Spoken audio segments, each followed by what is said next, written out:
Halo semua, perkenalkan nama saya Melkiades Milala dengan NPM 2245200084. Di sini saya ingin mempresentasikan hasil proyek saya yang berjudul Sistem Informasi Toko Sport. Sebelum masuk ke dalam proyeknya, mari kita pahami terlebih dahulu apa itu MVC. MVC atau Model View Controller adalah pola desain yang memisahkan aplikasi menjadi 3 bagian tanggung jawab utama, agar kode lebih rapi, mudah diuji, dan mudah dikembangkan. Nah, mari kita pahami terlebih dahulu apa itu model. Model mempresentasikan data dan aturan bisnis inti. View adalah tampilan antar muka yang dilihat dan digunakan oleh pengguna. Dan controller adalah bagian yang menjembatani input pengguna dari view ke progres di belakang layar. Nah, selanjutnya mari kita masuk ke dalam project. Di dalam project ini saya membuat beberapa package. Yang pertama itu ada source package yang berisi package toko olahraga application. Yang kedua ada toko olahraga config. Yang ketiga ada toko olahraga controller. Yang keempat ada toko olahraga DAO. Yang kelima ada toko olahraga model. Yang keenam ada toko olahraga service. Yang ketujuh ada toko olahraga util.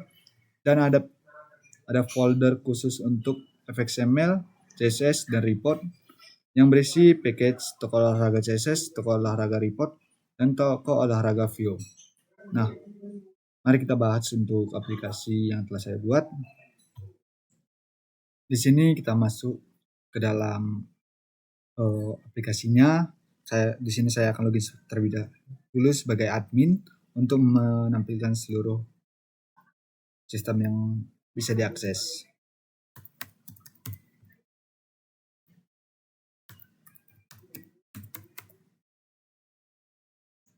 Nah, di dalam bagian admin ini kita bisa melihat beberapa navigator yang bisa kita akses, di mana di sini ada bagian dashboard, kategori, supplier, customer, produk, penjualan kasir, riwayat penjualan, absensi, laporan penjualan, kelola user, dan logout. Nah, dan untuk kita bahas terlebih dahulu, itu bagian dashboard. Di bagian dashboard ini kita bisa melihat total penjualan hari ini, transaksi hari ini, total produk di mana yang sedang menipis. Terus di sini juga ada penampilan tentang grafik. 7 hari yang terakhir, atau bisa dibilang 7 hari yang lalu. Kita masuk ke master datanya, itu bagian kategori. Nah, di kategori kita bisa menambahkan itu seperti apa yang ingin kita masukkan. Contohnya seperti aksesoris, pakaian, peralatan, sepatu, dan lain-lain. Nah, di sini mari kita tambahkan terlebih dahulu. Kita buat bagian sepatu run.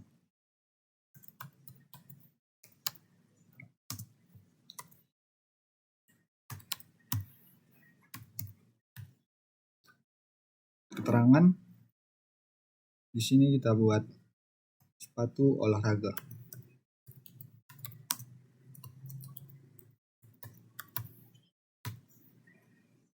Nah, kita tambahkan kategori berhasil ditambahkan.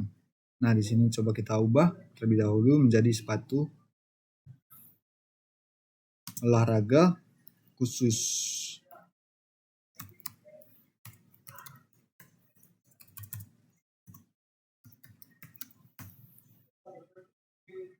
Nah, kategorinya berhasil diubah. Baru coba kita hapus bagian sepatu running.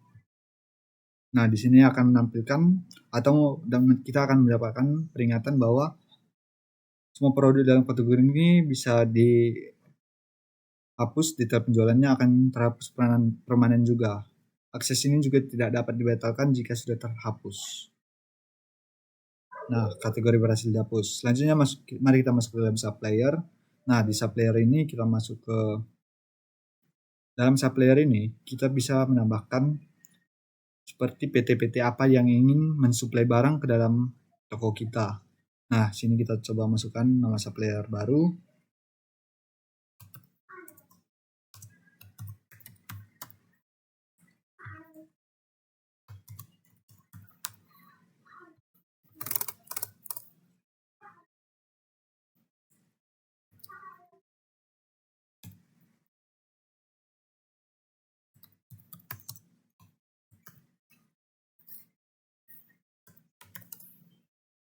Nah, di sini kita tambahkan supply barunya. Nah, supply barunya berhasil kita tambahkan. Dan untuk itu mari kita coba untuk update terlebih dahulu. Kita ubah angkanya di belakang menjadi 77. Kita update. Nah, data berhasil diupdate. Dan coba kita hapus satu bagian seperti PT Aktif Sport Indo. Nah, ini berhasil dihapus. Nah, selanjutnya mari kita masuk ke dalam customer. Di dalam customer ini kita bisa memasukkan form customer, nama customer, nomor HP customer, alamat customer. Nah, mari kita masukkan nama customernya, misalnya Melki 2. Nah, di sini ada nomor HP, mari kita masukkan nomor HP-nya. Kita masukkan alamatnya. Nah, kita tambahkan. Customer berhasil ditambahkan, baru kita coba update data customernya, Medan nomor sekian. Kita update, data berhasil diupdate.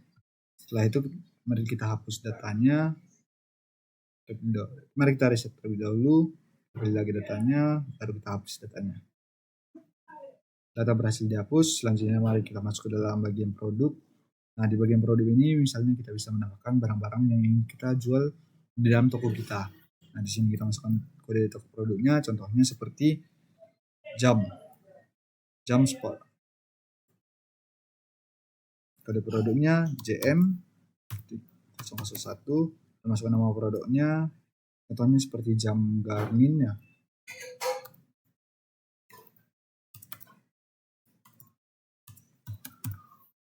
Nah, kategorinya kita masukkan aksesoris, suppliernya contohnya itu dari PT Melki.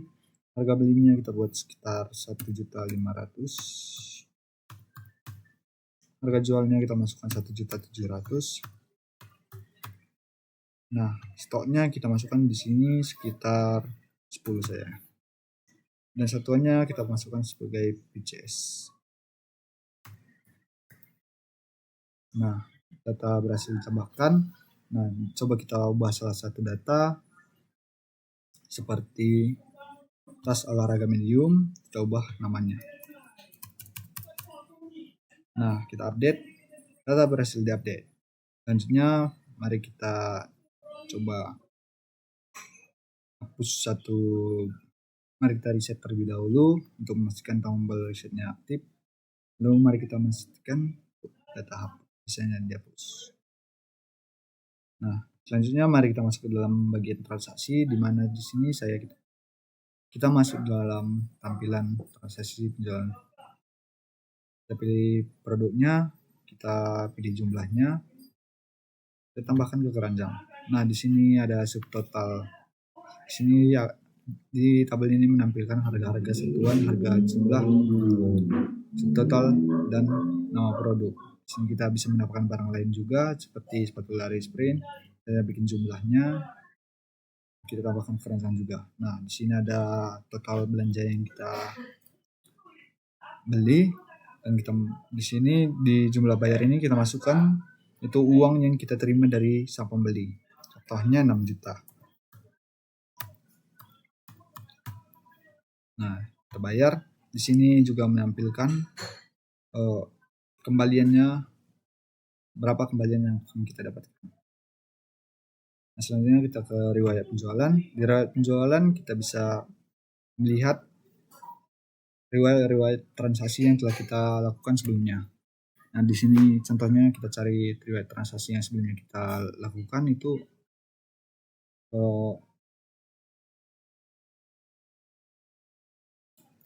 MF 1 kita cari. Nah, di sini kita lihat ini adalah produk yang tadi kita beli dengan subtotal 5.200.000. Nah, di sini kita masuk ke dalam absensi. Absensi ini berfungsi sebagai absen untuk masuknya seperti admin atau karyawan yang ada di dalam toko kita. Nah, kita masukkan, misalnya kita ini sedang login sebagai admin, kita absen masuk. Nah, absennya berhasil dicatat. Selanjutnya kita keluar untuk mengakhiri jam kerja. Kita lanjut ke dalam bagian laporan. Di bagian laporan ini kita bisa melihat laporan penjualan transaksi yang telah kita lakukan sebelumnya, dan kita bisa mencetaknya menggunakan PDF. Dan di sini saya menggunakan menggunakan Jasper Reports. Kita cetak, masukkan ke dalam folder, kita save. Yes. Nah, mari kita lihat laporannya terlebih dahulu.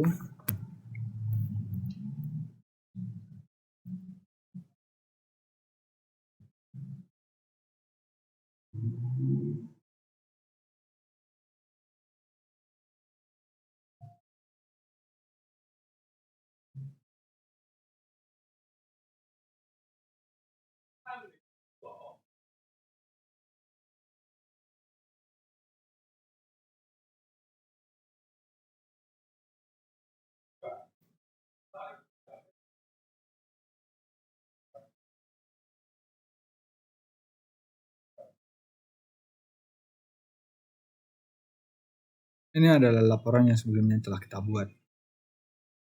Kita lanjutkan ke project yang tadi.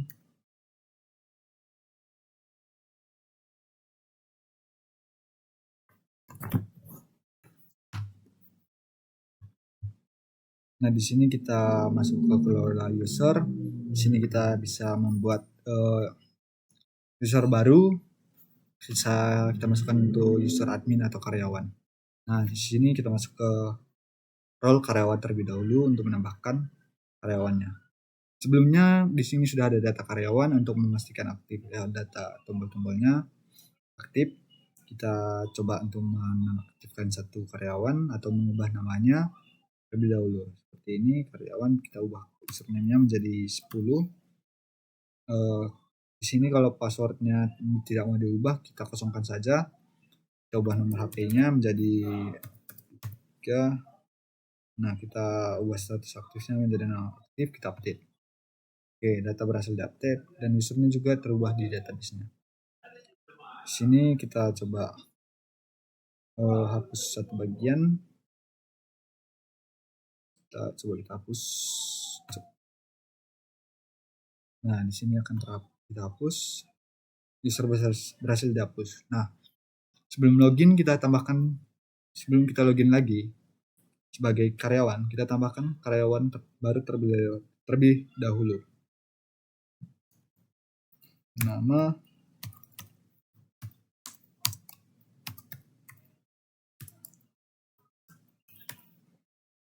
masukkan username-nya sebagai kita masukkan password-nya sebagai 123. Nah, masukkan nomor HP-nya. Di sini kita pilih role-nya sebagai karyawan, baru kita tambah. Oke, bisa ditambahkan. Sekarang kita logout dan masuk ke dalam user karyawan. Kita masuk sebagai Melki. Kita masukkan password-nya.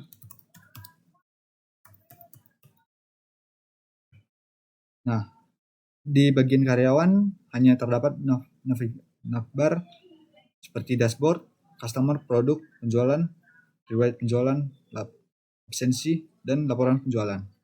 Seperti yang tadi telah kita lihat bahwa transaksi yang kita lakukan tadi, kita lihat di sini bertambah total keuangannya.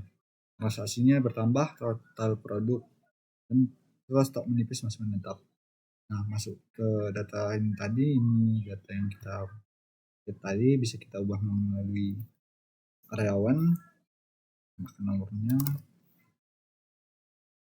update. Nah, sini masuk ke dalam produk, bisa kita lihat jika ingin mengubahnya, coba tes olahraga.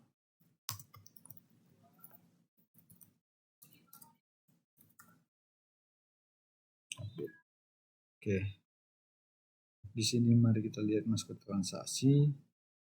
Tampilannya sama, kita masuk sini. Protostitnya tampilannya sudah menipis. Berarti kita masuk ke dalam sepatu lari spring. Nah, di sini ada sepatu larinya.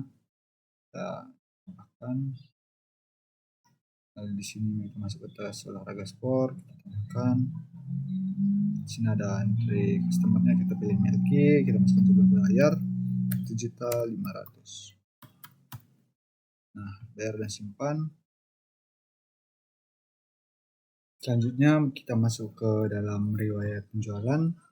Dalam riwayat penjualan ini kita bisa melihat bahwa di sini tampilan-tampilan yang sebelumnya, tampilan-tampilan transaksi yang sebelumnya kita lakukan tercantum di bagian sini. Nah, di sini ada bagian yang terakhir kita buat tadi tentang bagian karyawan, Melki, customer Melki, kasirnya juga Melki kasir. Nah, selanjutnya absensi. Nah, dan untuk bagian absensi hanya bisa diakses oleh karyawan. Absensi yang bisa diakses oleh karyawan hanya memiliki tampilan 2 button seperti ini. Nah, seperti absensi masuk, tadi kita sudah melakukan masuk, di sini kita keluar juga sudah melakukan absensi keluar, sudah dicatat juga. Di sini ada laporan penjualan, ini ada tampilan cetak Jaspernya juga. Selanjutnya mari kita lanjutkan ke dalam bagian tampil localhost-nya. Nah, ini adalah tampilan localhost yang membuktikan bahwa database kita terhubung dengan MySQL.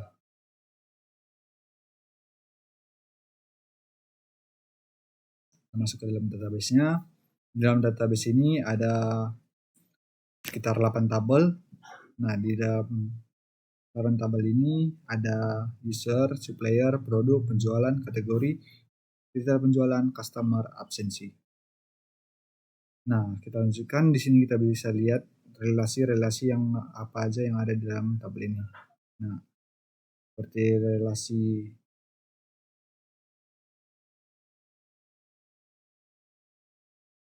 customer ke penjualan, supplier ke produk, user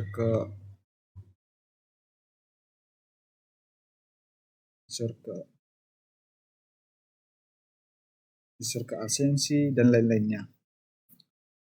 Sekian dari presentasi saya ucapkan terima kasih.